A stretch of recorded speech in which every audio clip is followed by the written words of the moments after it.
The silence around me was suffocating, broken only by the occasional rustle of leaves and the faint whispers of the wind. My heart pounded with every second, waiting for the unseen danger to reveal itself. But nothing came. I tried to stay alert, scanning the dark forest, every shadow twisting into a new threat. Hours passed, or maybe just minutes, it was impossible to tell in this endless night. Exhaustion crept in like an uninvited guest, tugging at my eyelids and dulling my senses. Before I knew it, I'd fallen asleep.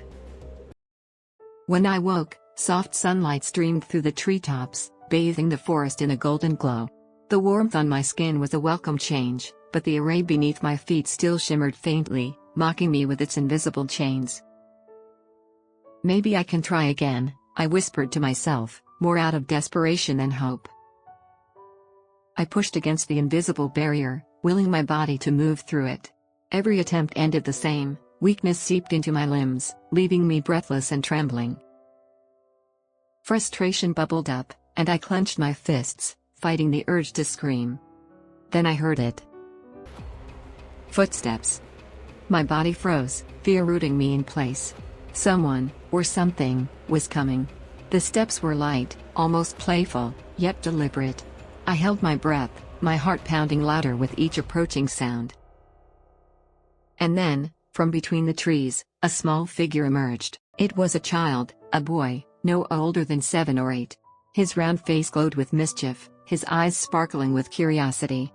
A wide grin spread across his face when he spotted me, but as he got closer and saw the shimmering array holding me in place, his expression shifted. "Big sis," he said, tilting his head, his voice carrying a mix of amusement and concern, "why are you in there? Don't you know this is a prey trap?" I stared at him, utterly baffled. He walked closer, his small hands resting on his hips as he inspected me like I was some strange creature. "Did you want to be caught? Is that why you stepped into it? Or," he squinted at me, "are you just really weak?" I opened my mouth to respond but no words came. Was he seriously mocking me? The boy let out a dramatic sigh, shaking his head as if he couldn't believe what he was seeing. "You're not from here, are you? No one here is silly enough to get caught like this unless they want to get eaten by something. But you..." He trailed off, gesturing to me with a hand. "You're trembling. You couldn't even break out of this thing if you tried." His tone wasn't entirely cruel, there was a strange warmth to his teasing, like a sibling pointing out your mistakes just to laugh with you later.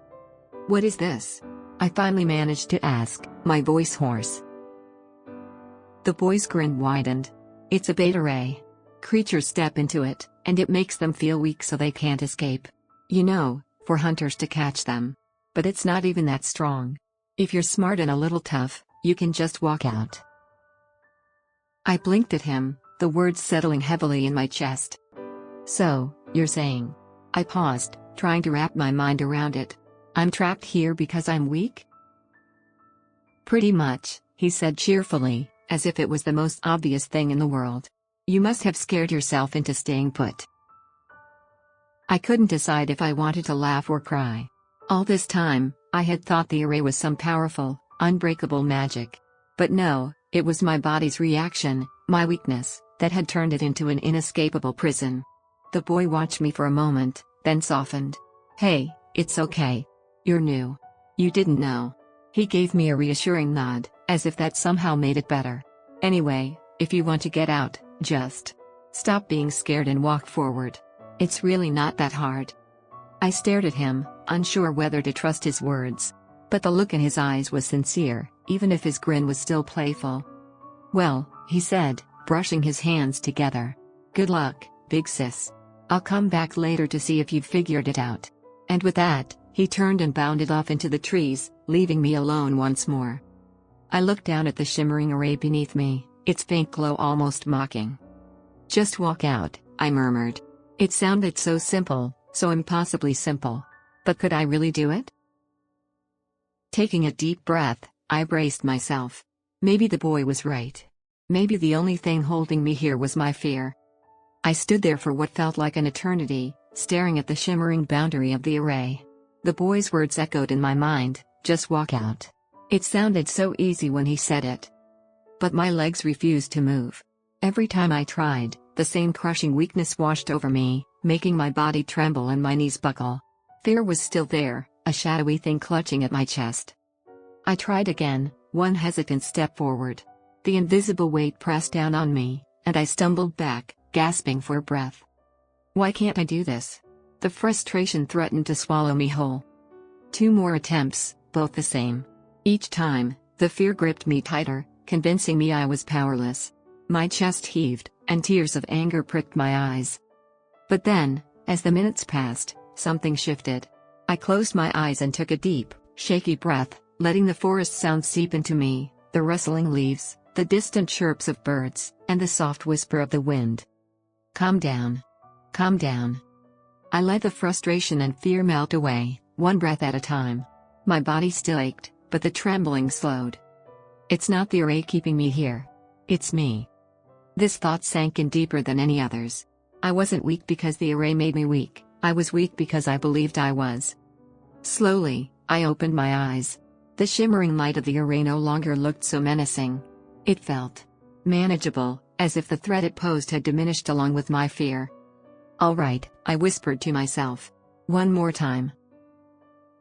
For a while, I stood just outside the shimmering boundary of the array, catching my breath. The weight that had held me captive was gone, but my legs still felt shaky from the effort. The forest stretched out before me, vast and unfamiliar, with no sign of where to go. The boy had vanished into the trees earlier, and I had no idea how to find him, or anyone else, for that matter. A pang of loneliness crept in, but I pushed it aside. Staying put seemed like my best option for now. Minutes turned into what felt like hours.